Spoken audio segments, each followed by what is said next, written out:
গাইবান্ধার ফুলছড়ি উপজেলার গজারিয়া ইউনিয়নের বাইঙ্কা গ্রামে অবৈধ বালু উত্তোলনের বিরুদ্ধে সেনাবাহিনীর দুঃসাহসিক অভিযান।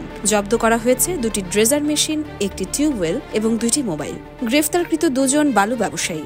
আর আগুনে পুড়িয়ে ধ্বংস করে দেওয়া হয়েছে আরও 3টি ড্রেজার মেশিন। বুধবার বিকেল 4টা থেকে রাত 8টা পর্যন্ত ক্যাপ্টেন রুবায়েতের নেতৃত্বে পরিচালিত হয় এই বিশেষ অভিযান। গোপন সংবাদের ভিত্তিতে বাইঙ্কা গ্রামের একটি নালায় চালানো হয় এই চাঞ্চল্যকর অভিযান। গ্রেফতারকৃতরা হলেন ফুলছড়ির নীলকুঠি গ্রামের এনামুল হক এবং জাহাঙ্গীর হোসেন। অভিযানের পর রাত 8টার দিকে সব জব্দকৃত আলামত সহ গ্রেফতারকৃতদের হস্তান্তর করা হয় ফুলছড়ি থানা পুলিশের কাছে। অবৈধ বালু উত্তোলনের কাজে ব্যবহৃত 3টি ড্রেজার মেশিন এবং পাইপ গুড়িয়ে দেওয়া হয় হ্যামার দিয়ে। পরে এসব জ্বালিয়ে আগুনে ধ্বংস করে দেন সেনাবাহিনীর সদস্যরা। এদিকে স্থানীয় প্রশাসন নিষ্ক্রিয় থাকলেও সেনাবাহিনীর এমন পদক্ষেপে খুশি এলাকাবাসী। তাদের দাবি, ফসলি জমি আর বসতবাড়ি রক্ষায় যেন সেনাবাহিনীর এমন অভিযান অব্যাহত থাকে।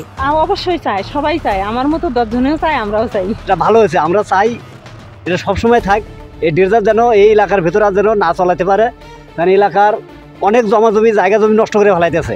অবৈধ বালু ব্যবসার বিরুদ্ধে জনস্বার্থে এমন কঠোর অভিযান এ যেন প্রকৃত ন্যায় বিচারের প্রতিচ্ছবি। এই অভিযান কি দেশের অন্যান্য এলাকাতেও উদাহরণ হয়ে থাকবে? योरमा शायर जहान, देश का न्यूज।